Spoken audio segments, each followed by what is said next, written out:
I appeal to all the people to avoid. আইপিএলের উদ্বোধনী ম্যাচে রাজস্থান রয়্যালসের বিপক্ষে হেরে হঠাৎ লাইভে এসে কি বললেন শাহরুখ খান।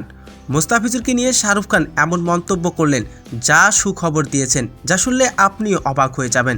দর্শক, ভিডিওটি না টেনে সম্পূর্ণ দেখতে থাকুন। ইতিমধ্যে শুরু হয়ে গেছে এবারের আইপিএলের উদ্বোধনী ম্যাচে কলকাতা নাইট রাইডার্সের বিপক্ষে খেলতে নেমেছে রাজস্থান রয়্যালস। টসে জিতে কলকাতা আগে ব্যাটিং করতে নেমে 8 উইকেটে 174 রান তুলেন, কিন্তু সেই লোককে পাত্তা পায়নি বেঙ্গালুর সামনে। ফিল শট বিরাট কোহলির জোরালো 50-তে মাত্র 3 উইকেট হাতে রেখেই জয়ের বন্দরে পৌঁছে যায় বেঙ্গালুরু। কলকাতার হয়ে তেমন একটা বোলিং করতে পারেনি কেউ। তবে উদ্বোধনী ম্যাচ হেরে যেন মেনে নিতে পারেনি শাহরুখ খান। ম্যাচ হেরে হঠাৎ লাইভে এসে জানান, মুস্তাফিজুর রহমানকে দলে নেওয়াটাই উত্তম কাজ ছিল। মুস্তাফিজুর রহমানকে দলে নিলে আজ 174 রান টার্গেট দিয়ে আমরা ম্যাচটা জিততে পারতাম। মুস্তাফিজুর রহমানের এক প্রকার দলে নিতেই হবে, কারণ মুস্তাফিজুর রহমানের বোলিং কাটার স্লোয়ার সামনে কেউই দাঁড়াতে পারে না। মুস্তাফিজুর রহমানকে যতই টাকা লাগুক না কেন, আমরা দ্বিতীয় ম্যাচে মুস্তাফিজুর রহমানকে ফেরাতেই হবে। আর মুস্তাফিজুর রহমানকে পরের ম্যাচে আমি দেখতেই চাই।